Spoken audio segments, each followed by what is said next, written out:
The morning Opal Hurst hitched up her two best mules and drove them toward Caldwell, Kansas. She told herself she was done crying, done being afraid, and done being the kind of woman who needed saving, and she almost believed it. It was the spring of 1882, and the prairie wind came sweeping down off the flats like it had somewhere important to be, tugging at the brim of her weathered straw hat and making the tall grass ripple in silver waves across either side of the rutted road. The sky above was enormous and pale blue, the kind of sky that made a person feel very small and very alone at the same time, which was exactly how Opal felt as she clicked her tongue at Buster and Gert, her two remaining Missouri mules, and guided them along the 2 miles between her homestead and the edge of town. Behind her on the wagon bench sat her daughters. Clara, who was 11 and too serious for her age, sat with her hands folded in her lap and her dark eyes fixed on the horizon as if she were calculating something. Beside her, Rose, who was 8 and never quiet for more than 3 consecutive minutes, was pointing at a red-tailed hawk circling high overhead and narrating its movements with great enthusiasm. "It is going to swoop," Rose announced with confidence. "Right now, watch any second." "It is just circling," Clara said without looking up. "It is absolutely going to swoop." Opal let the girls talk. She needed the sound of their voices, even when those voices were bickering. In the 8 months since her husband Thomas had been thrown from a horse and broken his neck on a stretch of frozen ground behind the barn, the voices of her daughters had been the one thing that kept the silence from becoming unbearable. Thomas had not been a bad man. He had been a decent man who worked hard and drank only occasionally, and never once raised his hand to her or the girls. But he had also been a man who had not been particularly good with money, and the truth that Opal had discovered in the weeks following his death, when the creditors began appearing at her door with their hats in their hands and their ledgers open, was that Thomas had borrowed more than she had ever known against the farm, against the livestock, against what they were supposed to have been building together. She had sold the cattle first, then the extra horses. She had kept Buster and Gert because she needed them to work the land, and she had worked it, harder than she had ever worked in her life, through the remainder of the fall and into the brutal Kansas winter and now into this spring. But the note on the land was coming due in 6 weeks, and the figure she needed was just barely out of reach. Buster and Gert were worth good money. She knew that. Missouri mules were prized animals in 1882, strong and sensible and long-lived, and a matched pair like hers could bring a fine price at the Caldwell livestock auction. Selling them meant she would have to manage the farm with a single old draft horse that belonged to her neighbor, Mrs. Purdy, who had agreed to loan it for the season out of Christian charity. It was not a perfect arrangement. It was not even a good arrangement. But it was an arrangement, and Opal Hurst had learned in the past 8 months that arrangements were what you made when you had run out of the luxury of plans. She was 31 years old, and she had 2 daughters, and she had 6 weeks, and she had 2 mules, and she was going to do what had to be done. The town of Caldwell was alive with noise and color when she rolled in. Caldwell sat right at the edge of the Cherokee Strip, serving as a major cattle shipping point on the Kisham Trail, and in the spring of 1882 it was a town in full roar. Cowboys who had driven herds up from Texas were coming and going, boots dusty and pockets either full or empty, depending on their luck at the gaming tables. Merchants had their wares spread outside their storefronts to catch the eye. The smell of livestock and sawdust and wood smoke and frying meat hung over everything. The auction yard was on the south end of town, a sprawling enclosure of rough-cut lumber fencing with a proper auctioneer's platform, and a crowd already 3 deep around the rail when Opal guided her mules in through the wide gate. She pulled up beside the registration table, where a heavy-set man named Dobbins, who she recognized from past seasons, sat with a ledger and a pencil stub. "Morning, Mrs. Hurst," Dobbins said, not unkindly. "Brought the pair in, I see." "I did," she said, climbing down from the wagon seat with the practiced ease of a woman who had been climbing on and off wagons her entire life. I want them listed before the noon bell if that is still possible. I can do that. He was already writing. Good animals should draw decent interest. Clara helped Rose down from the wagon, and the two girls stood close to their mother's side, Clara's hand resting lightly on the edge of the wagon as if she needed to hold on to something solid. Rose was watching the horses and mules in the pens with wide, fascinated eyes. "Mama," Rose said quietly, "we are going to miss Buster and Gert." "I know, sweetheart. Buster likes having his ears scratched." "I know that too. Who will scratch his ears after today?" Opal crouched down so she was level with her youngest daughter's face, which was round and sunburned and earnest in a way that made Opal's chest ache every single day. "The person who buys him will take good care of him," she said. "Good mules are valued. They will be just fine." Rose considered this for a moment, then nodded, accepting it with the practical faith of a child who had learned that her mother did not say things that were not true. Opal straightened, tied Buster and Gert to the hitching post at the edge of the registration area, gave both of them a long pat on their broad noses, and turned to face the auction yard. She had not been back to Caldwell since Thomas's funeral. The town looked the same and different all at once, the way places do when you have changed significantly inside of them.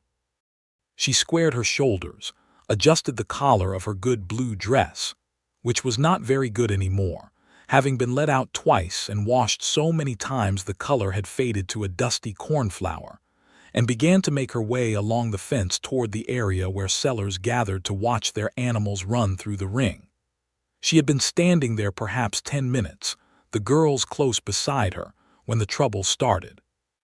It came in the form of a man named Floyd Brecken, who was a livestock trader operating out of Wichita, and who had a reputation in 3 counties for being exactly the sort of man who made other people's misfortune into his own profit.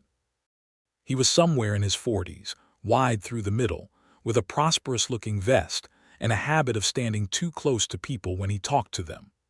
Opal had encountered Floyd Brecken once before, the previous autumn, when he had come to the farm to offer her an insultingly low price for Thomas's remaining cattle. She had turned him away, and he had gone without much fuss, but with a smile that suggested he expected her to come around eventually. He spotted her now across the auction yard, and made his way over with the relaxed certainty of a man who was used to getting what he came for. "Mrs. Hurst," he said, stopping beside her at the rail and placing his thick hands on the top fence post. "Those Missouri mules of yours registered for today's sale." "They are," she said, keeping her eyes on the ring where a string of quarter horses was being evaluated. "I heard you were having some difficulty keeping the farm going," he said, his voice pitched low and almost sympathetic, which was the most dangerous kind of voice a man like Floyd Brecken could use. "It is a hard thing, running a spread alone." "Many people manage it." "Sure they do, sure." He was quiet for a moment. "I might be able to save you the trouble of the auction, make you a private offer for the pair. Let you be on your way sooner rather than later." Opal finally looked at him. "What kind of offer?" He named a figure. It was $30 less than the lowest reasonable estimate she had carried in her head all the way from the farm, and she had arrived with her estimates already shaved close to the bone. "That is not a serious offer," she said. "It is a practical one. It is low. It accounts for risk," he said pleasantly, "the market being what it is. The market is fine for a matched pair of sound Missouri mules. Mr. Dobbins told me so not 20 minutes ago." Floyd Brecken's pleasant expression did not change, but something behind his eyes went a little flat. "Dobbins does not put money in your pocket, Mrs. Hurst. I do." "So does the auction ring," she said, and turned away from him to watch the horses again. He stayed another minute, long enough to make sure she understood he was not in any particular hurry, and then he moved off with that same flat smile that made her skin prickle. She watched him go out of the corner of her eye and felt, for the first time that morning, genuinely uneasy. A man like Floyd Brecken did not just walk away. He repositioned. "Who was that?" Clara asked. "Nobody important," Opal said. Clara gave her a look that was so precisely like the look Thomas used to give her when he knew she was not telling the full truth that Opal had to glance away. It was about an hour later, when the auction was moving through its mid-morning pacing and the crowd had thickened considerably, that Opal noticed the man. He was standing on the other side of the ring, one boot propped on the lowest fence rail, arms resting along the top rail, watching the animals move through with the focused, unhurried attention of someone who understood what he was looking at. He was tall, leaned through the shoulders in the way of men who had done a great deal of physical work over a great many years, with dark hair going a little silver at the temples beneath a battered hat that had seen a lot of weather. His face was angular and tanned and serious, and there was a quietness about him that she noticed because it was unusual in that crowd of noise and movement and transaction. She did not think much about him then. She was tracking Floyd Brecken's movements through the yard, which was occupying most of her attention, and she was also monitoring Rose, who had spotted a litter of puppies someone had brought in a wooden crate and was edging steadily in that direction. "Rose," she said without turning her head, "stay where I can see you. Mama, they have puppies. I see the puppies. Stay close." The morning wore on. The sun climbed higher. The smell of dust and animals intensified in the warming air, and the auctioneer's rapid-fire chant washed over everything in waves. Opal bought herself and the girls each a cup of lemonade from a woman selling them from a tin pail near the gate, and they stood in a small row and drank them, and for a few minutes Opal let herself simply exist in the warm morning without calculating anything at all. Then Buster and Gert were called to the ring. She watched them led in by the auction yard's handler, a young man named Pete who was gentle with the animals, and felt the familiar pull in her chest that she refused to give full permission to become grief. They were good animals, strong and sound and honest. Whoever bought them would get more than their money's worth. The bidding started reasonably. Two farmers near the front went back and forth, pushing the price up. A horse trader from out of town raised it again. Opal was watching the numbers climb with carefully controlled hope when Floyd Brecken, who had positioned himself near the auctioneer's platform with the ease of a man who knew how these things worked, caught the eye of the two farmers and exchanged a look with each of them that Opal could not interpret from where she stood. Within two bids, both farmers had gone quiet. The horse trader bid once more, and then he too went still. The price held at a number that was lower than it should have been, lower than it would have gone if the competitive pressure had stayed in the room, and the auctioneer was drawing breath for the closing call when a voice came from the other side of the ring. 160. The yard went briefly quiet in the way that crowds sometimes do when something unexpected happens. The figure was higher than the previous bid by a meaningful margin, and it came from the tall man with the silver-templed hair who was still standing with his arms along the fence rail on the far side, though now he was looking not at the mules, but at the auctioneer with a calm, direct expression. Floyd Brecken turned to find the source of the bid, and the pleasant expression went a little tighter on his face. The auctioneer recovered himself. 160 from the gentleman on the east rail. Do I hear 165? Floyd Brecken bid 165. The tall man bid 170 without any visible urgency. Floyd Brecken bid 175, 180, 185, 190. The yard was very attentive now. This had become something more than a routine sale, and everyone in that auction ring understood it, even if they could not have said precisely what the more was. Floyd Brecken went to 195 with a set look about his jaw. The tall man on the east rail looked at the mules for a long moment, then back at the auctioneer. 210, he said. Floyd Brecken's jaw tightened further. He held for a long beat and then shook his head once sharply and stepped back from the rail.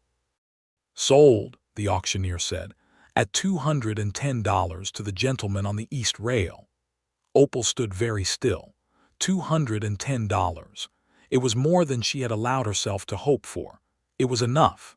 Combined with what she had managed to set aside and what she expected from the spring vegetable sales, It was very nearly exactly enough to make the land payment and keep them going through to the next harvest. She felt something loosen in her chest that had been wound tight for 8 months, and she took one slow breath and then another, and she did not cry, because she had promised herself she would not cry in public again, and she kept her promises. "Mama," Clara said quietly, and her serious young face held an expression of careful relief, "is that a good price?" "That is a very good price," Opal said. She made her way around the ring to find the buyer, to complete the transfer of papers and collect her payment. She expected to find the tall man already deep in conversation with Dobbins at the registration table. Instead, she found him standing just outside the ring gate, and he was not looking at the mules being led to the buyer's pen. He was looking at her. Up close, he was somewhat older than she had initially estimated, perhaps 34 or 35, with eyes that were a clear, steady gray-green, and a face that was weathered and honest in the way of men who did not spend much time indoors. There were fine lines at the corners of his eyes, the kind made by squinting into sun and wind rather than by laughter, though there was something in the set of his mouth that suggested he was not a man entirely without humor. "You are Mrs. Hurst," he said. It was a statement rather than a question, which meant he had done his own noticing before now. "I am," she said. "And you are Eli Talbot."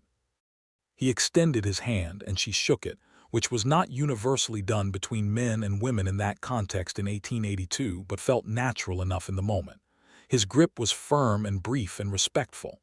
"I have a ranch about 12 miles east. I have been looking for a matched pair." "You chose a good pair," she said. "They are sound animals. Buster minds well but does not like sudden noise on his left side. Gert is steadier but needs a lighter hand on the rein. They work best when they are kept together, which I imagine they will be." He was listening with his full attention, which she noticed because it was not common. "I appreciate that," he said. "I will bear it in mind." There was a brief pause in which she became aware that Clara was watching this exchange with the same precise, evaluating attention she gave to everything, and that Rose had somehow appeared at her elbow without her noticing. "Did you buy our mules?" Rose asked the tall man with the direct confidence of someone who had not yet learned to soften her questions. "I did," Eli Talbot said. He looked down at Rose without any visible condescension, which Opal always noticed and always appreciated. "They like apples," Rose said seriously. "If you have apples, they will love you." "Rose," Clara said, "it is useful information." Eli Talbot's mouth curved very slightly at one corner. "It is, thank you. I will make sure to have apples on hand." Rose nodded, satisfied, and Opal found herself in the unexpected position of fighting a smile. They went together to the registration table to complete the paperwork and the payment, and Eli Talbot counted out $210 in a combination of banknotes and coin without any theatrics about it. And Opal accepted it and folded it into the flat purse she kept pinned inside her dress pocket with hands that were entirely steady. It was while they were completing the paperwork that Floyd Brecken appeared beside them at the table with the particular quality of arrival that men like Floyd Brecken had, which was to say he simply materialized and then acted as though he had been there all along. "Talbot," he said, with a cordial nod that was not very cordial. "Brecken," Eli Talbot replied, without looking up from the paper he was signing. "You paid high. I paid what they were worth. That is a matter of perspective." "No," Eli Talbot said pleasantly, setting down the pen and straightening. "It generally is not with livestock. It is a matter of bone structure and condition and temperament, which you can assess if you know what you are looking at." Floyd Brecken's pleasant expression was doing a great deal of work by this point. He turned it toward Opal. "Mrs. Hurst, if you find yourself in need of additional assistance with your property situation, I hope you will recall that my offer stands." "I will recall nothing of the kind," Opal said, "but I thank you for your time." He went away, and the warmth he took with him when he left was the warmth of a threat barely bothered to be closed. Eli Talbot watched him go. "Has he been troubling you?" "He made me a low offer before the sale," Opal said. "He wanted the mules without competition." "He does that," Eli Talbot's voice was level and without heat. "He buys animals at suppressed prices when he can manage it. He is good at clearing a room." I noticed. He looked at her then, that direct gray-green look that she was already associating with him as a quality particular to his nature. "Are you from the Hurst homestead, the one about 2 miles west on the Kiowa Road?" "I am," he nodded slowly. "I knew your husband, not well. We met at a fence line dispute some years back that turned out not to be a dispute at all, only a surveying error. He was a reasonable man." "He was," Opal said, and the words carried a whole complicated weight that she did not elaborate on. Another brief silence. Rose was circling Eli Talbot with the slow, investigative orbit she applied to people she found interesting, which he seemed to be handling with good-natured patience. "Well," Opal said, "thank you for your bid, Mr. Talbot. You got a fair price and so did I, and I appreciate the competition you provided." She meant it as a polite farewell. She had folded her money, concluded her business, and was prepared to collect her daughters and her empty wagon and go home. She had accomplished what she had come for. She had kept her promise to herself. She was not done, but she was closer to done than she had been this morning, and that was enough for today. Eli Talbot said, "Will you have dinner before you go?"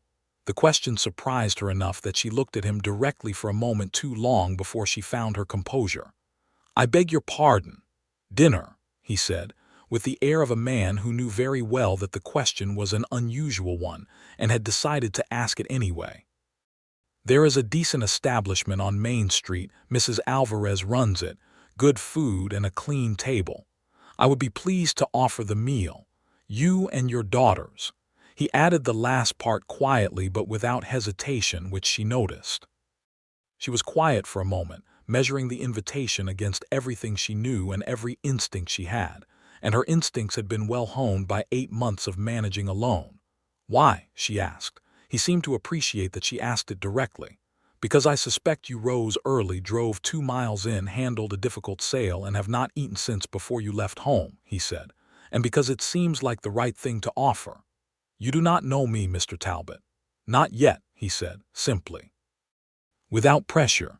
Clara was watching him now with that sharp, assessing look of hers. Rose had completed her orbit and come to rest beside her sister, looking between the tall man and her mother with the open curiosity of a child who has not yet learned to hide what she is thinking. Opal Hurst was a practical woman, and the practical consideration was this. She had been so focused on the transaction and on Floyd Brecken, and on the relief of an unexpectedly good price that she had indeed not eaten, and neither had her daughters, and the drive home was 2 miles, and it was past noon, and the offer was for a public restaurant in full sight of the town, made by a man who had thus far behaved with complete straightforward decency.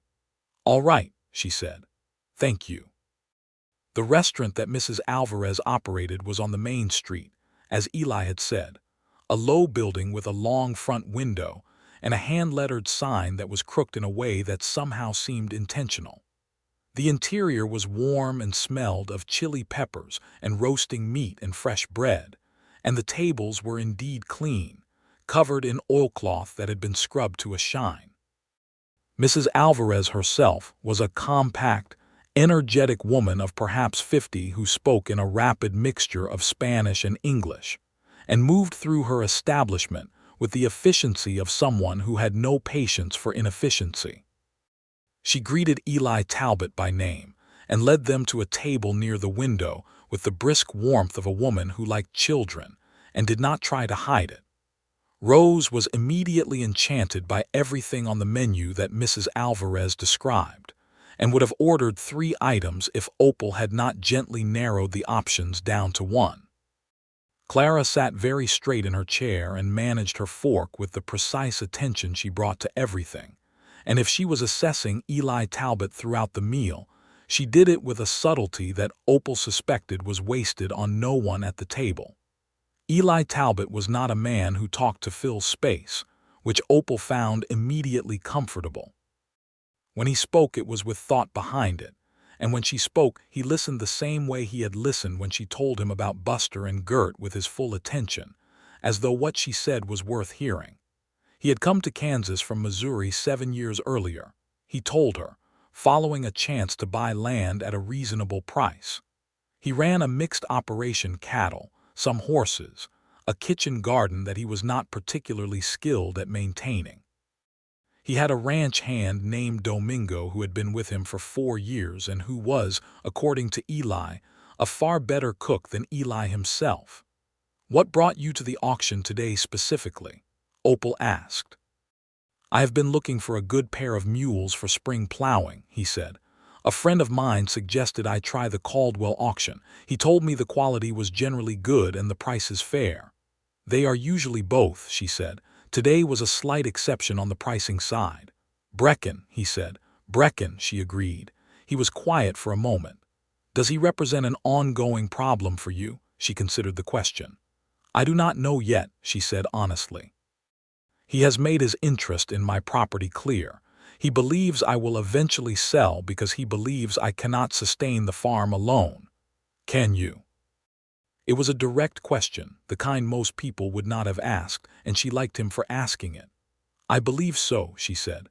"The money from today's sale will cover the land note. I have a kitchen garden and a laying flock and a loan of a draft horse for the season. I have 2 strong daughters and a willingness to work. Those are assets." He nodded. He did not offer reassurance or sympathy or advice she had not asked for, which, again, she liked. "What I do not have," she said, more to herself than to him, because the sale money had loosened something in her that had been tight for so long she had forgotten what loosened felt like, "is much experience with the heavier field work. Thomas handled the breaking and the deep plowing. I can manage a great deal, but a draft horse and my own arms are not equal to some of what needs doing before summer." She said it without self-pity, as a simple statement of fact. She was not asking for anything. She was just talking, she realized. Simply talking to someone who seemed genuinely interested in what she had to say. Eli Talbot said, "I have Buster and Gert now, and they are exactly the animals for heavy plowing. If you need a day or 2 of field work done before summer, I could bring them by." She looked at him. "You just paid $210 for those mules." "I did." "And your offer is to bring them back and plow my fields." "A day's work," he said. "It would give me a chance to see how they go in a different soil context before I put them to my own fields. That is a practical consideration." "That is a generous interpretation of a practical consideration," she said. He met her gaze with that direct look of his, and the corner of his mouth moved again in that almost smile. "Perhaps." Clara, who had been eating her stew with focused precision, said without looking up, "Our south field has heavy clay near the drainage ditch. It was always hard going in March." Eli Talbot looked at Clara with what appeared to be genuine respect. "Good to know," he said. Rose looked at her sister, then at Eli, then at her mother. "I like him," she said, in the same tone she used to announce that she liked particularly good weather. "Rose," Clara said. "Well, I do." Opal, with tremendous self-control, kept her expression neutral. "Finish your meal," she said to both daughters. They sat in that restaurant for longer than Opal had planned, which was unusual for her, because Opal was always very aware of time and its costs. But something about the table and the food and the company made the afternoon stretch pleasantly. And when she finally gathered herself and her daughters to leave, the sun had moved a considerable distance across the western sky. Eli Talbot walked them back to the auction yard where her wagon was tied. He settled Buster and Gert into the buyer's pen with a practiced hand, giving each of them a calm introduction in the way of someone who understood that animals needed a moment of quiet at the beginning of new things. He handed Rose an apple from his coat pocket, which he produced with a perfectly straight face, and she gave it to Buster, who accepted it with tremendous dignity. "You had an apple," Rose said, delighted. "I generally carry one," he said. "Old habit." When it was time to go, Opal had her daughters up on the wagon bench and the reins in her hands, and she looked down at Eli Talbot standing in the yard below her with the afternoon light falling long and gold across his face, and she felt something she had not felt in a very long time, which was the specific awkwardness of not wanting to leave a place. "Thank you for the meal, Mr. Talbot," she said. "Thank you for the conversation, Mrs. Hurst," he said. "And for the apple," Rose added. "And the apple," he agreed seriously. "If you do mean to come by with the mules," Opal said, and she made her voice as practical as she could manage, "the south field will need attention before the end of April." "I know where the Hurst homestead is," he said. "I will be by before the end of April." She clicked her tongue at the old borrowed draft horse, not her mules, not Buster and Gert, and the difference was something she felt in her hands, and guided the wagon out through the auction yard gate and onto the road west. She did not look back. But she was aware, all the way to the edge of town, of where she had left him standing. The 2 miles home felt both shorter and longer than they had that morning, which she attributed to the relief of the money and not to anything else. That night, after the girls were asleep in the loft, Opal sat at the kitchen table with her lantern and her account book, and she worked the numbers very carefully, the way she had been working them every night for 8 months. With the money from the mules, the picture changed. Not dramatically, not comfortably, but it changed. She could make the land note. She could see through to the harvest. There were still lean months ahead, and she would need every productive corner of the kitchen garden, and she would need the laying flock to perform well, and she would need a dry summer rather than a wet one, because wet summers brought a different set of problems. But she could see a way through. That was more than she had been able to say at this time yesterday. She closed the account book and sat for a moment in the quiet kitchen, listening to the sounds of the house settling and the distant coyote song coming off the prairie. The lantern flame bent slightly in a draft from somewhere, and the shadows in the corners moved. Eli Talbot. She turned the name over in her mind the way you turn over a stone to see what is underneath it, not because you are looking for something, but because the turning itself is interesting. He had bid $210 for her mules. He had taken her and her daughters to dinner. He had offered to bring the mules back to plow her field, which was either a genuine practical arrangement or a very graceful excuse to come calling. And she was honest enough with herself to acknowledge that she did not know which it was, and that the not knowing was interesting rather than alarming. She was 31 years old, and she had been married for 12 years and widowed for 8 months, and she had 2 daughters and a farm to keep, and a land note to pay, and a south field with heavy clay near the drainage ditch. And she was sitting in her kitchen at night thinking about a man she had met that morning at a livestock auction. She blew out the lantern and went to bed. He came on the 22nd of April, which was just inside the window he had promised. Opal heard the mules before she saw them. The particular cadence of Buster and Gert's walk was as familiar to her as the sound of her own heartbeat. And she came out of the barn where she had been collecting eggs to find Eli Talbot guiding the pair up the lane toward the house, a walking plow laid in the bed of a flatbed wagon behind them. He had brought his ranch hand Domingo as well, a quiet man in his mid-30s with a broad-brimmed hat, and a careful way of moving around animals that marked him as someone who had worked with livestock his whole life. They greeted each other with the formal courtesy of strangers who have been sent to cooperate, and Domingo took the mules to the water trough with the efficiency of someone who did not need instructions. Eli Talbot climbed down from the wagon and looked at Opal's farm with the measuring eye she was beginning to associate with him, the same way he had looked at the mules in the auction ring. He was taking stock of things, not judging, just understanding. "The south field," she said. "Show me." She walked him around to the south side of the property, where the ground was rich and dark, except near the drainage ditch, where the clay sat heavy and stubborn from the winter wet. He crouched down at the field edge and pressed 2 fingers into the earth and looked at the soil thoughtfully. "This will need a deep-cut plow," he said.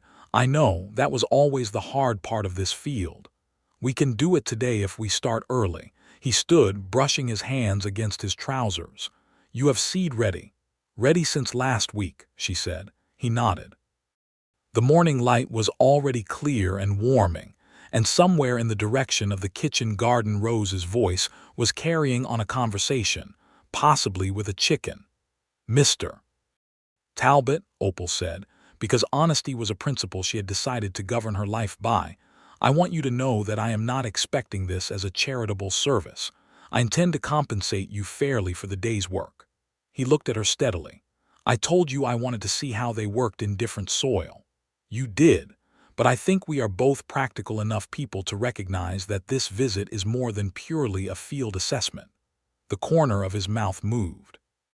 Not quite a smile, but approaching one. "Are we?" "I believe so." "Then perhaps," he said, "we are both practical enough to let it be whatever it needs to be today and see what else it might be after." She held his gaze for a moment. "That is a reasonable proposal. I am generally a reasonable man." Clara mentioned that she had not noticed that specifically, Opal said, deadpan, and then was surprised by her own wit, which had apparently survived the past 8 months undefeated. Eli Talbot laughed. It was a real laugh, not the polite kind that men gave to women when they were trying to be agreeable, and it changed his face completely, softened the serious lines of it, and showed what he looked like when he was happy. And she looked at that face for one unguarded moment before she turned toward the field. "Let us get started," she said. They worked through the morning, Eli and Domingo running the plow in long, careful rows through the south field while Opal and Clara followed behind, breaking up the largest turned clods by hand and preparing the soil for seed. Rose contributed by carrying the water jug between the workers with great seriousness and occasional editorial commentary on the quality of the soil in various sections. It was hard work and honest work, the kind that fills your lungs and empties your mind of everything but the immediate task, and Opal found in the rhythm of it something she had not had in a long time, which was the feeling of working alongside people rather than always working alone. Thomas had been there for the farm work, she reminded herself. But Thomas had been there the way a fixture is there, present and expected, and this was different in a way she could not quite articulate. By midday the south field was turned and ready, and the clay near the ditch had been thoroughly broken up by the steady, patient strength of Buster and Gert working in tandem. Opal brought out bread and cold beans and hard cheese, and a jar of pickled peppers for the midday meal, and they sat in the shade of the old cottonwood at the field edge and ate. Domingo ate quickly and quietly and went to see to the mules, which left Opal and Eli Talbot sitting in the cottonwood shade while Clara and Rose finished their bread in the grass nearby. A meadowlark was singing somewhere in the fence line, persistent and clear, and the turned earth of the south field steamed very slightly in the warm air. "You have a good farm here," Eli said. "The bones of it are solid." "Thomas chose the location well," Opal said. "He had good instincts for land. Less reliable ones for financial planning, but good instincts for land." She had not said that out loud to anyone before. She had thought it many times, turned it over and examined it with the complicated affection and frustration that characterized how she thought about Thomas these days, but she had never said it. Eli Talbot did not tell her she should not speak that way about her late husband, nor did he offer elaborate consolation.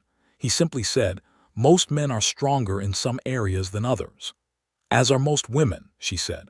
"What are you strong in?" The question was direct and curious rather than challenging. She considered it genuinely. "Persistence," she said after a moment. "Numbers, making a plan and keeping to it even when keeping to it is uncomfortable. The garden." She paused. "Bread." "The bread this morning was excellent," he said. "I noticed." "What are you strong in?" "Animals," he said without hesitation. "Patience, knowing when a situation needs action and when it needs stillness." He was quiet a moment. "Less strong with accounts. Domingo manages the ranch books and I am grateful for it every day." "Then we have opposite weaknesses," she said. It landed between them with a particular weight, that sentence, and they both felt it. She was certain they did, because the meadowlark went quiet for just a moment and then started up again, and neither of them said anything for several seconds. "I suppose that is sometimes how it works," Eli Talbot said finally. She looked at him. This tall, quiet, gray-eyed man sitting under her cottonwood tree eating her bread and having just plowed her south field with her own sold mules. And she thought about what it meant that the day felt less heavy than any day had felt in 8 months. And she thought about what it meant that he had driven 12 miles and spent a day's labor on a practical excuse that was not entirely practical. "Mr. Talbot," she said. "Eli," he said. She registered the shift. "Eli," she said. "I've been widowed for 8 months and I have 2 daughters and a farm that needs every bit of my attention and a land note I am just managing to meet, and I am not the kind of woman who..." She stopped, reconsidered, started again. "I am not uninterested," she said, "but I am cautious, and I want to be honest with you about that because you seem like a man who values honesty." He looked at her with that steady gray-green gaze. "I do value it," he said, "and I am not in any particular hurry." He let a beat pass. "I have been 12 miles east of your farm for 7 years and I have not been by before today. I am not going anywhere." "That is a fair thing to say." "It is the true thing," he said, "which is the only kind of thing I know how to say." In the grass nearby, Rose had apparently finished her cheese and was now making a small crown of clover blossoms with concentrated artistic focus. Clara was watching Eli Talbot with an expression that had evolved from sharp assessment to something closer to guarded approval, which, in Clara's range, was considerable. After the meal, they seeded the south field through the afternoon, Opal and Clara working the rows with the seed bag, while Eli and Domingo handled the remaining fence line work that Opal had been putting off for 2 weeks. It was not what he had come to do, but he noticed the loose posts and the sagging wire on the east side when he went to let the mules graze, and he was simply working on them when she next looked up from the seed rows. She watched him for a moment, this man working her fence line with the same quiet, focused efficiency he brought to everything, and she allowed herself to feel what she felt, which was warm and complicated and tentative, and something else she did not put a name to yet. By late afternoon, the work was done. The south field was seeded. The east fence was solid. Buster and Gert had been watered and rested and were loaded back into the flatbed for the drive home. Eli Talbot stood at the wagon, his hat back on his head and the long golden light of late afternoon making everything look like a painting. "I will be by again in 2 weeks to see how the seedlings are coming up," he said, "if that is acceptable." "It is acceptable," Opal said. "You could come by the ranch," he said, "if you wanted to see how Buster and Gert are settling." "The girls would like that," she said. "Would you?" He asked, and his voice was perfectly even, but the question was not casual and they both knew it. She met his eyes. "Yes," she said, "I would." He climbed onto the wagon beside Domingo, and Domingo clicked the mules forward and the flatbed moved off down the lane. Opal stood in the yard watching them go, and this time she did not talk herself out of watching. From behind her, Rose's voice said, "He is coming back in 2 weeks. "Yes, and we are going to his ranch. That is what was discussed." "Good," Rose said. "I want to see if he really gives them apples." He did come back in 2 weeks, and the 2 weeks after that, and the week after that, because there had been a fence section down on Opal's north property line after a wind storm, and he had come by with the tools to fix it, though she had been mid-repair herself when he arrived, and they had finished it together. Each visit was practical at its foundation. There was always a genuine task that needed doing, always a real reason, but the accumulated weight of the visits was something else. It was the way their conversations had expanded from the farm and the mules to larger things, to the landscape of Kansas and what they each thought was remarkable about it, to books, which Opal was surprised to find he read widely, and she read whenever she could get her hands on something new, to the particular difficulties of raising children with intention, which he asked about with genuine curiosity and no condescension. He had never married. He told her one evening in late May when she had invited him for supper after a long day of work. Clara had asked him directly, in exactly the way Clara asked things, which was directly, and Opal had been about to intervene when he answered without embarrassment. "I have not," he said to Clara. "I have been busy establishing the ranch, and I have been particular about the sort of person I would want to share it with." He said it simply, as a fact, and Clara had nodded and returned to her supper with something very like satisfaction on her face. Eli Talbot had a history in this territory that Opal pieced together gradually. He had come from Missouri after the conclusion of the conflict, when Missouri had been a wounded and divided place, and he had moved west with the general westward movement of men who needed space to build something new. He had worked as a ranch hand for 3 years before he had the capital to buy land.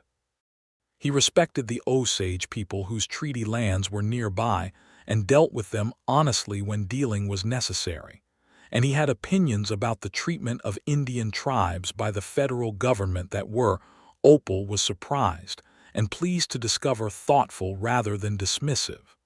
"What is happening to them is unjust," he said one evening.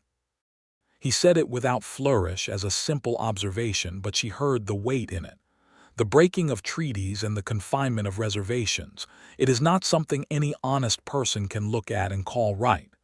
"No," she agreed, "it is not." It was June when he kissed her for the first time. They had been walking the perimeter of the farm after supper, the girls playing in the yard behind the house in the long midsummer evening light, and they had been talking about nothing in particular. The progress of the Southfield seedlings, which were coming up beautifully, and the price of wheat in Wichita, and they had stopped at the fence line at the western edge of the property, and the sun was going down in absolute splendor over the flat Kansas plain, painting everything in colors that seemed excessive for the ordinary world. "Opal," he said, and the use of her given name, which he had shifted to about 3 weeks earlier by quiet mutual agreement, still landed differently than she expected every time. She looked at him. He was looking at the sunset. "I find that I am thinking about this farm considerably more than is warranted by a professional interest in its agricultural potential," he said. She laughed genuinely, a full laugh that surprised her. "Is that so?" "It is." He turned from the sunset and looked at her. "I am thinking about this farm and about the woman who runs it and about her 2 daughters, and about how the evenings have started to feel longer and less interesting when I am not here." She did not look away.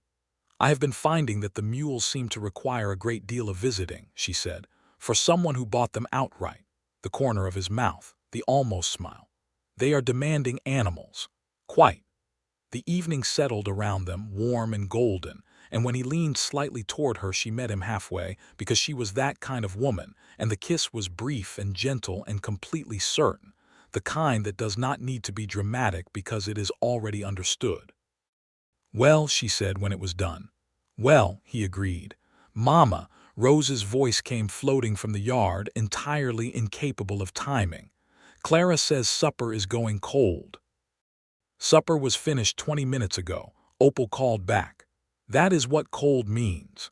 Eli Talbot laughed again, the real laugh, the one that changed his face, and she watched it happen and felt what she felt. The months that followed were the fullest and most surprising of Opal's life, which was saying something given what the preceding 8 months had been. The harvest that fall was decent, not spectacular, but solid enough, and the land note was paid on time, and the kitchen garden had provided well through the summer, and the laying flock was producing, and all of this was the work of Opal's own hands and planning and persistence. But woven through it all was Eli Talbot. His visits had become as regular as the seasons, expected and anticipated, and the girls had adjusted to his presence with the ease that children have when something new feels right. Clara had decided, with her characteristic methodical deliberation, that he was a person worth respecting, which meant she asked him hard questions and listened carefully to his answers, and occasionally offered corrections to his facts, which he accepted with good humor. Rose had simply decided from the beginning that he was excellent and acted accordingly. He brought them things when he came, not extravagant things, because Opal would not have been comfortable with extravagance, and he seemed to understand that, but useful things and occasional small delights. A book he had finished that he thought Opal would like. A paper of boiled sweets for the girls. A sack of seed potatoes that he said he had too many of, which she strongly suspected was not true but accepted because her kitchen garden needed potatoes, and because the spirit of the gift was genuine. Floyd Brecken had not disappeared entirely. He had come to the farm once in August, in the formal guise of passing by, and looked at the harvested fields with an expression that tried to be friendly and landed somewhere closer to calculating. Opal had received him in the yard and been courteous and firm in equal measure, and he had gone away without incident. She had mentioned it to Eli, who had received the information with the particular stillness that she had learned to recognize as the equivalent of other men's anger.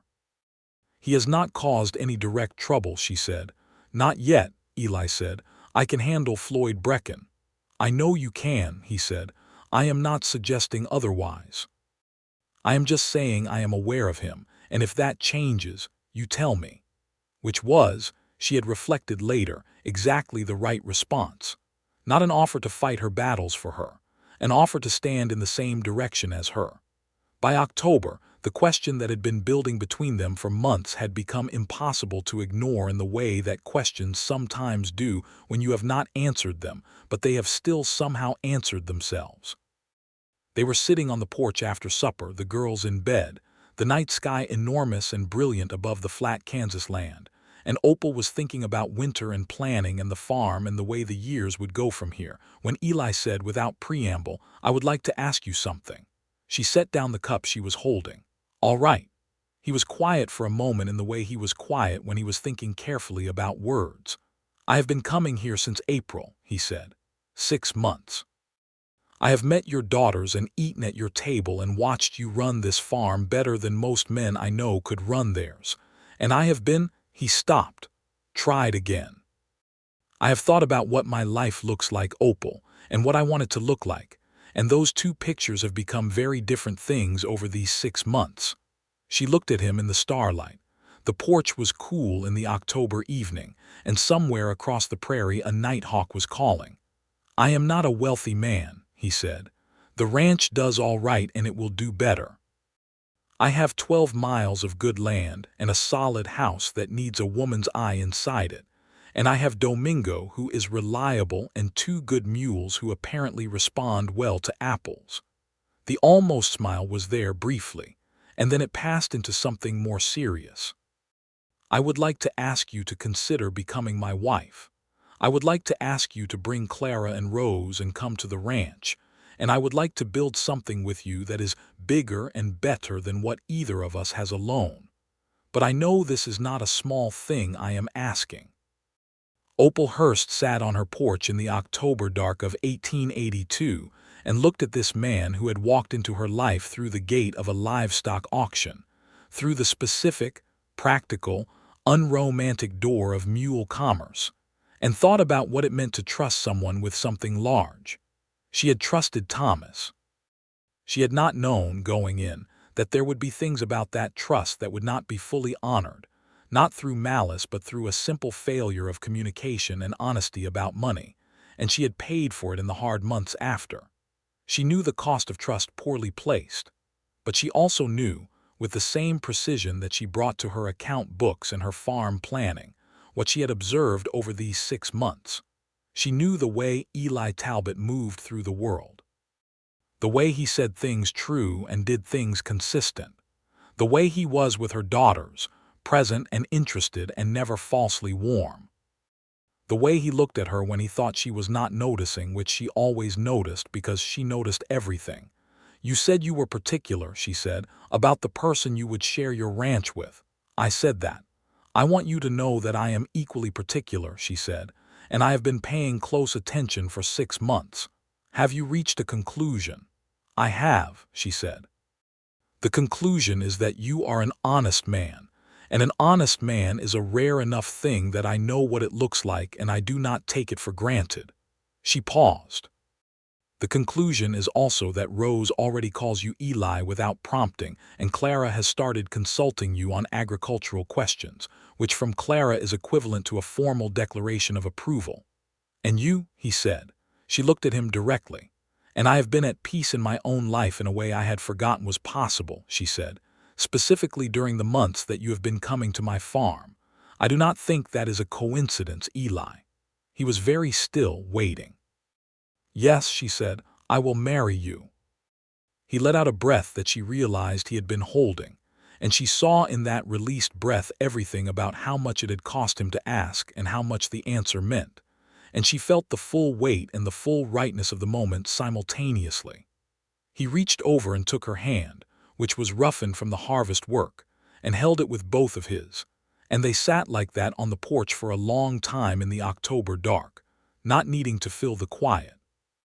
They told the girls the next morning over breakfast. Clara received the news with 3 seconds of careful consideration and then said, "Will we move to the ranch?" When Eli said yes, and that he hoped she would be willing to help plan where things should go inside the house, she nodded with the look of someone who has just been given a large and interesting project.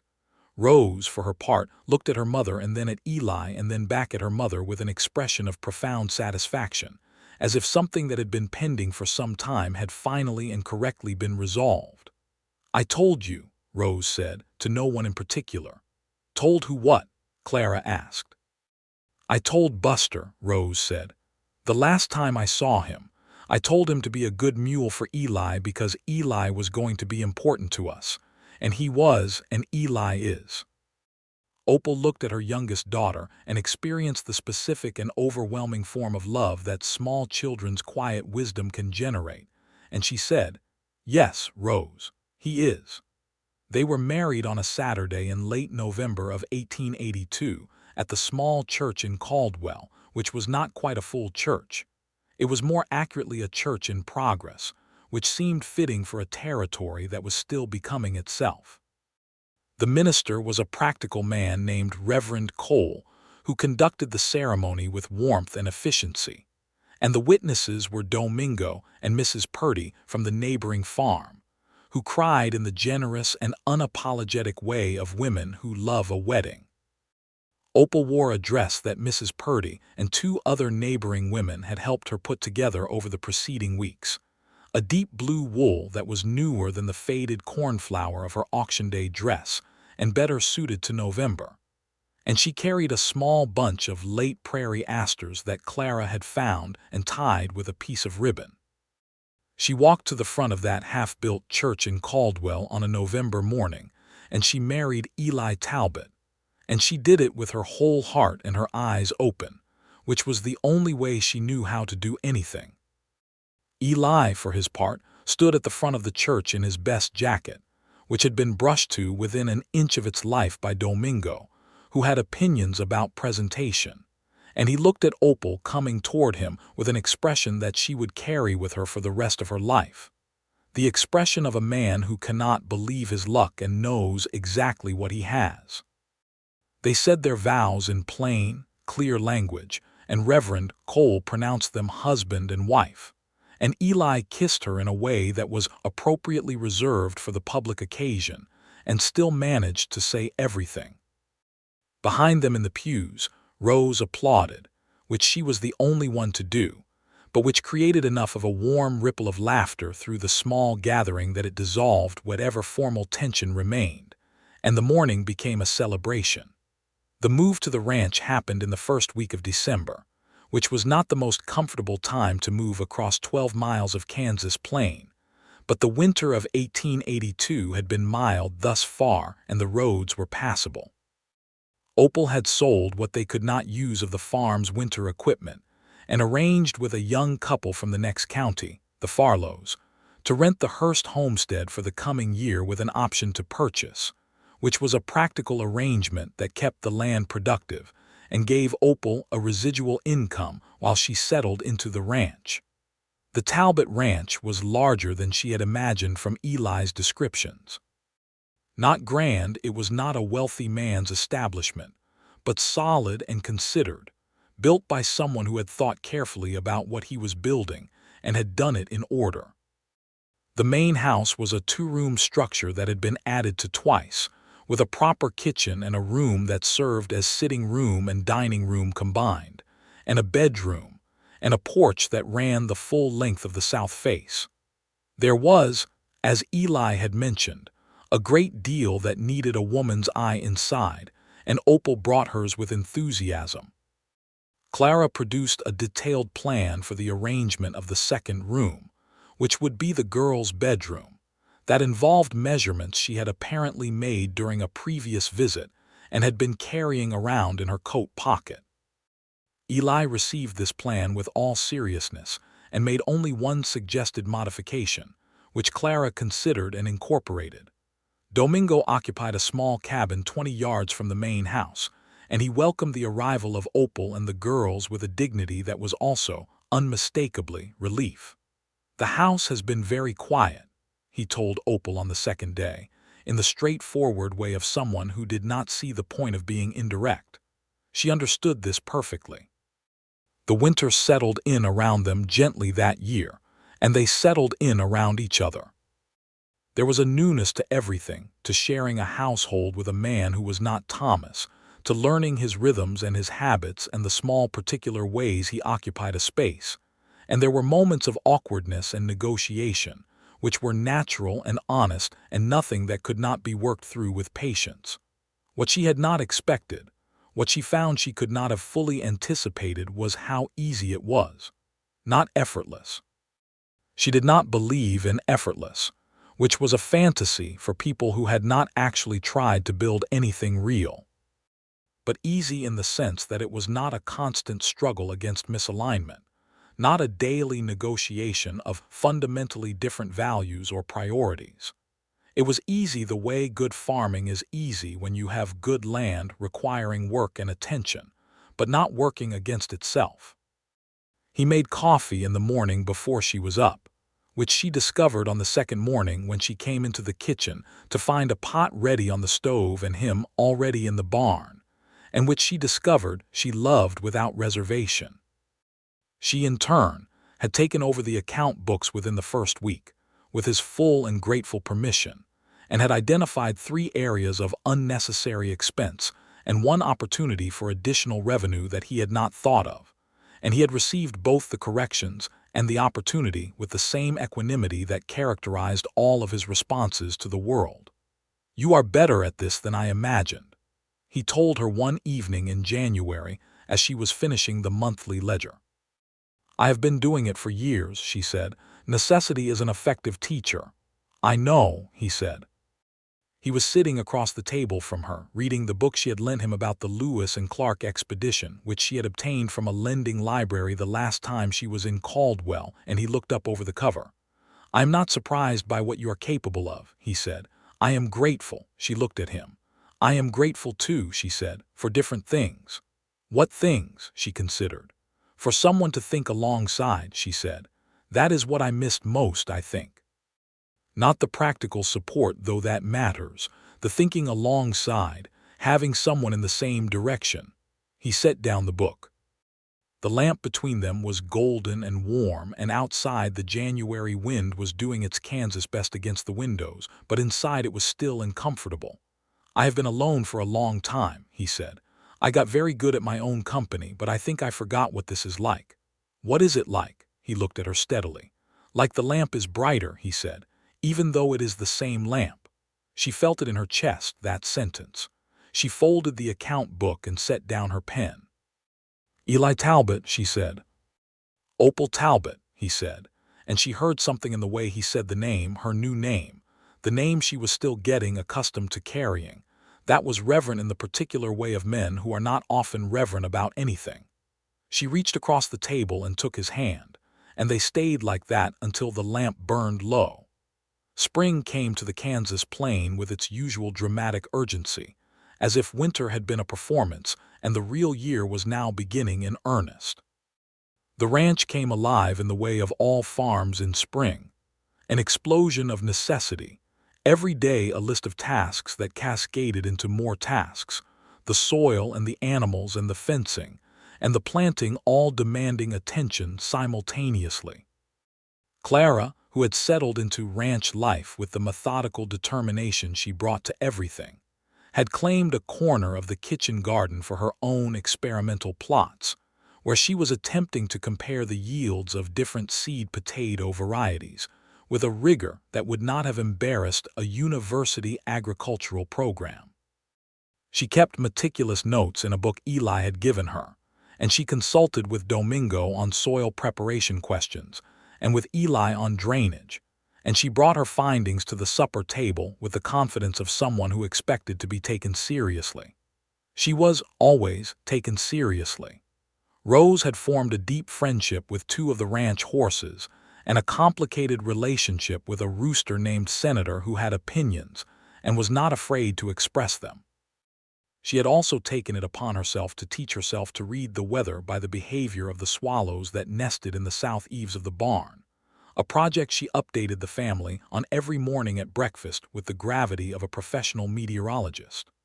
Opal watched her daughters finding their footing in this new life and felt, in those quiet observing moments, the specific and profound satisfaction of a woman who has made a good decision and can see its goodness confirmed in daily evidence. In April of 1883, exactly 1 year since Eli Talbot had driven Buster and girt down the lane of the Hurst homestead to plow the south field with what both of them had been politely pretending was a purely practical intent, Opal told him she was expecting a child. She told him in the morning, after the girls had gone out to the barn, when it was just the two of them in the kitchen with the coffee between them and the early April light coming in the east window in long, level bars. He was quiet for a moment when she said it.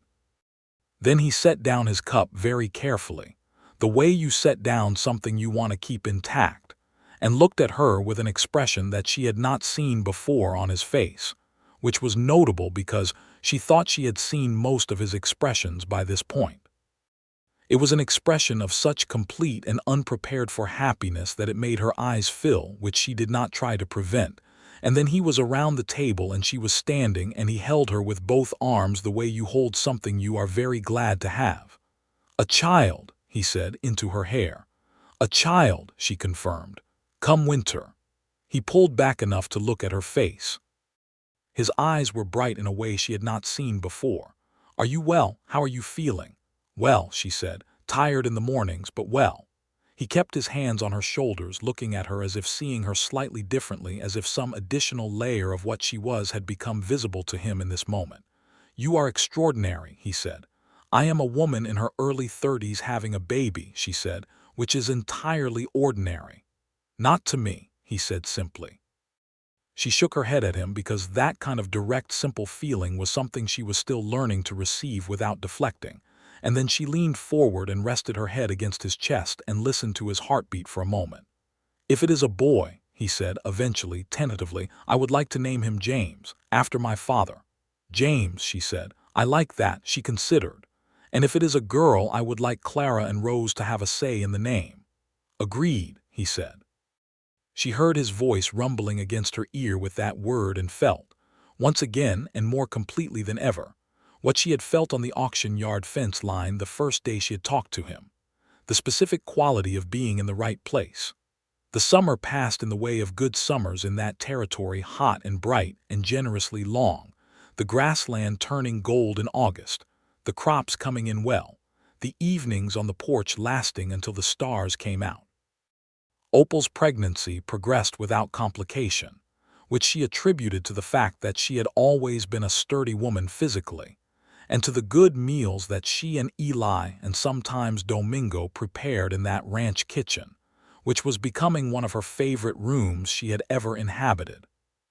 She had continued managing the ranch's accounts, and had, over the course of the year, also taken on the correspondence with the Caldwell merchants and the record-keeping for the cattle sales, which freed Eli from the paperwork he found tedious and freed her to do work she found genuinely interesting.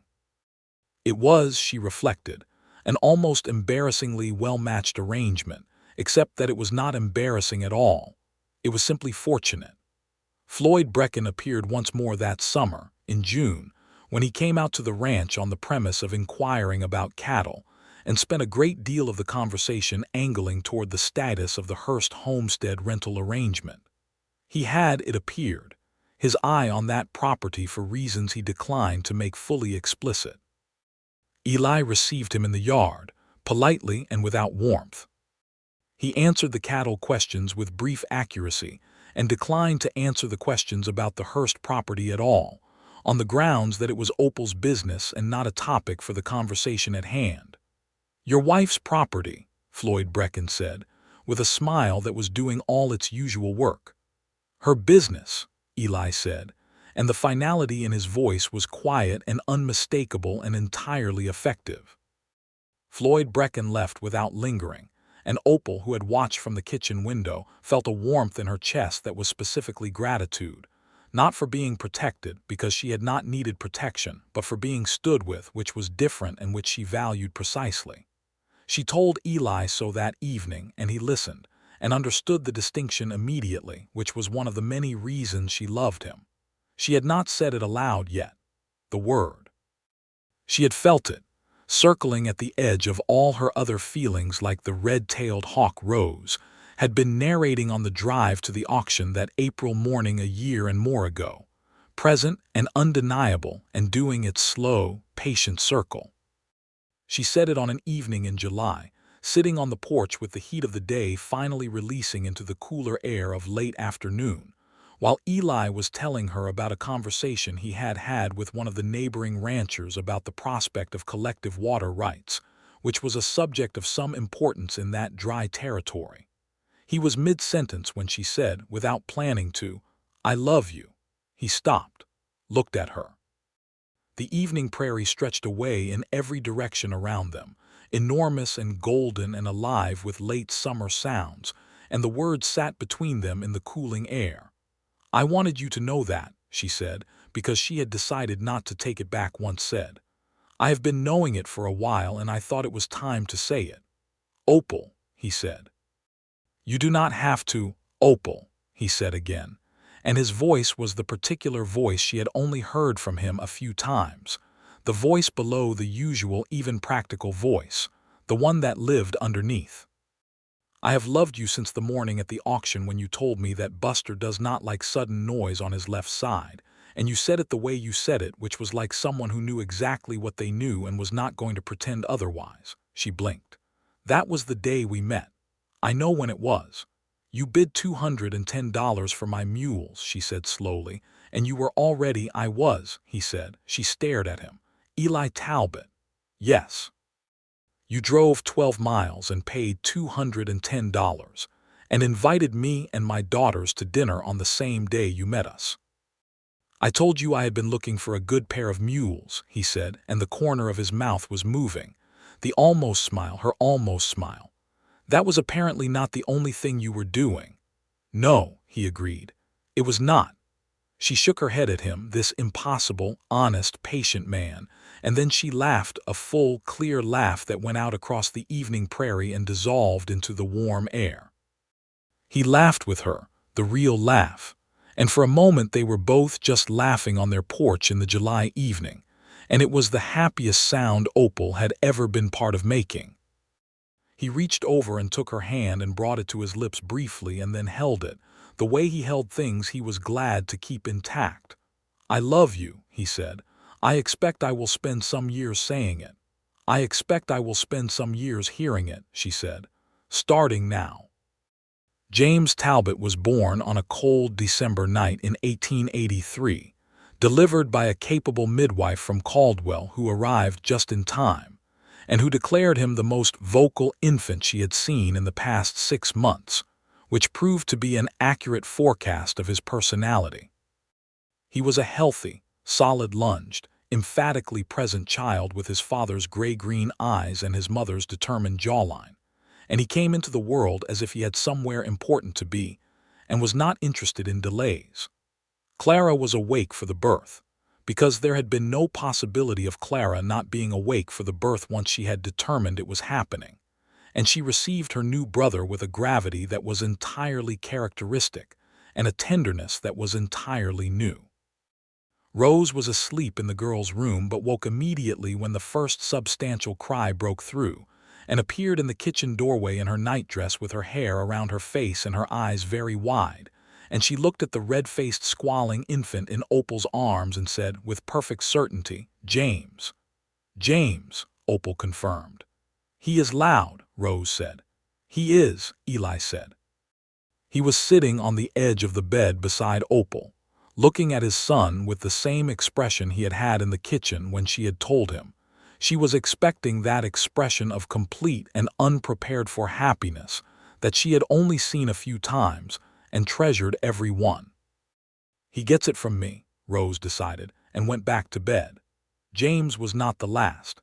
In the spring of 1886, when James was 2 years old and running at approximately the speed of a small and purposeful freight train, Opal found herself expecting again. This pregnancy was somewhat harder than the first, with more of the early tiredness extending into the second month, but she managed it with the same practical persistence she brought to everything, and by summer she was well again. Margaret Maggie, they called her immediately, though Clara maintained for several weeks that Margaret was a superior name and should not be abbreviated, arrived in October of 1886, small and brown-haired and watchful from her very first day, with an expression of focused observation that reminded Opal of Clara at the same age. She was, from the beginning, a child who watched before she acted, who considered before she spoke, who seemed to be taking very careful notes on the world. By this time, the Talbot ranch had grown considerably. The accounts that Opal had been managing since the first year of their marriage had allowed for careful, strategic reinvestment, and they had added 300 acres of good grazing land to the east, and a small additional cattle herd that Eli and Domingo managed with the addition of a second ranch hand, a young man from Missouri named Willis who was earnest and hardworking, and who developed an earnest and transparent admiration for Clara, which Clara handled with the combination of complete awareness and strategic obliviousness that seemed to serve her very well.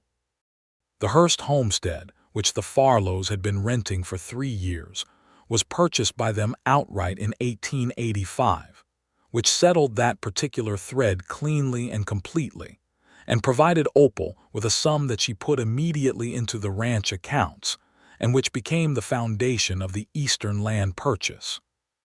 Floyd Brecken had made his last appearance at the ranch in the autumn of 1884, at which point he had seen enough of the Talbot operation to understand that the widow he had intended to outlast had become something considerably more formidable than he had calculated, and he had gone away for good. She did not miss him.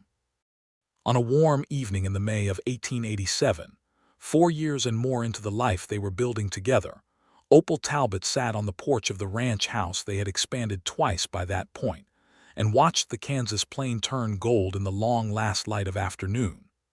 James, 3 years old and absolutely indefatigable, was in the yard attempting to convince one of the barn cats to participate in a project whose exact nature was unclear but whose ambition was evident.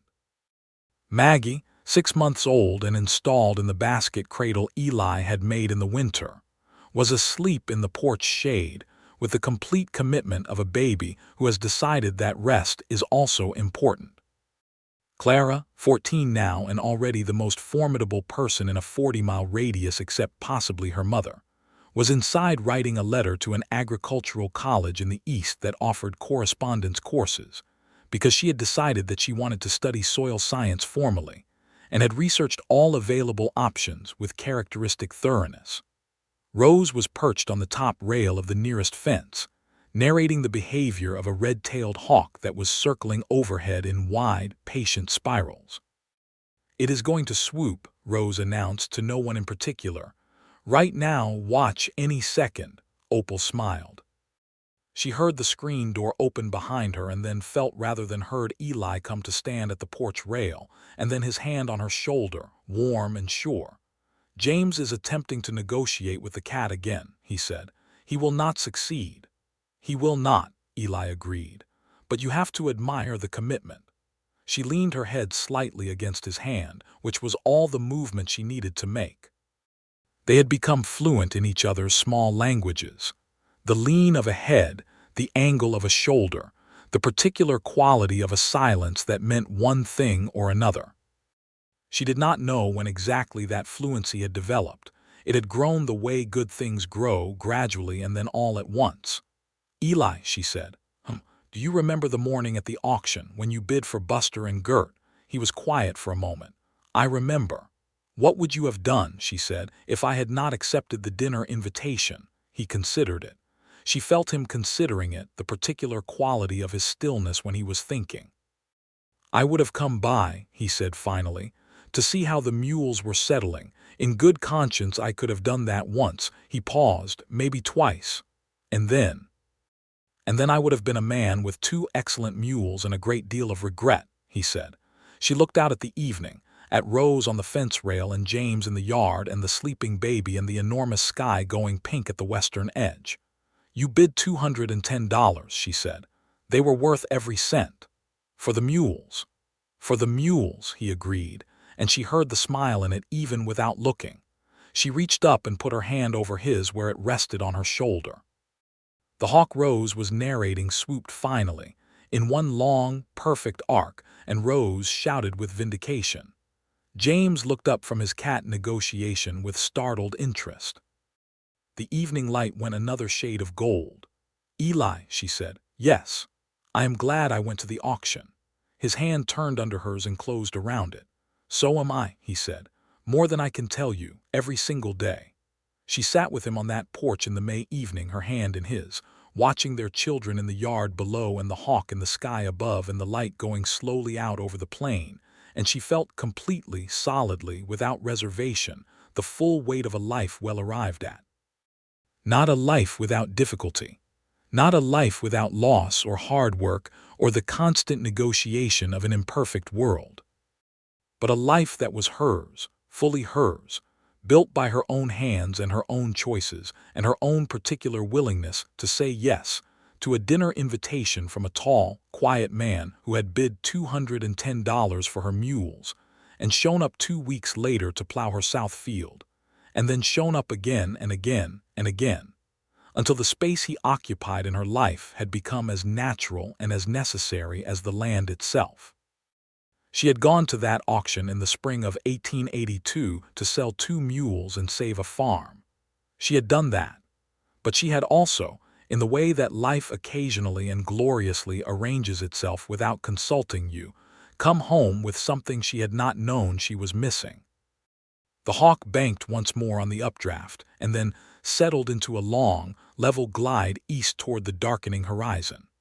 The Kansas plain held the last light of the day like it was reluctant to let it go, and the evening star appeared, and the sounds of the homestead settled into the particular warmth of an ordinary evening that was, because of who was in it, not ordinary at all. James finally achieved some kind of accord with the barn cat, or at least a temporary truce, and carried it toward the porch with the triumph of a small person who has outlasted a significant adversary. Rose climbed down from the fence rail, satisfied with her hawk, and followed him. Clara appeared in the doorway, letter folded and ready, looking for the envelope she had left on the kitchen table. Maggie stirred in the basket and made a small, exploratory sound, and Eli moved to pick her up before she decided to announce herself more fully, and Opal turned in her chair to watch him lift their daughter and hold her with the same sure, careful hands that he brought to every good thing. He looked at her over the top of Maggie's head. The gray-green eyes, the weathered, honest face, the almost smile that was her smile, given to her and no one else with that particular quality. "Supper," he said. "Supper," she agreed.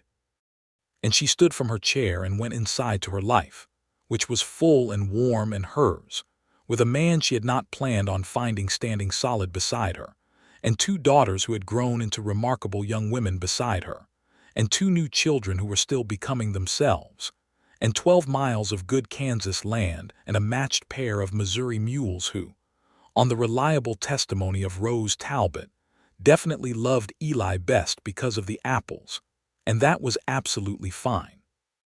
That was absolutely fine.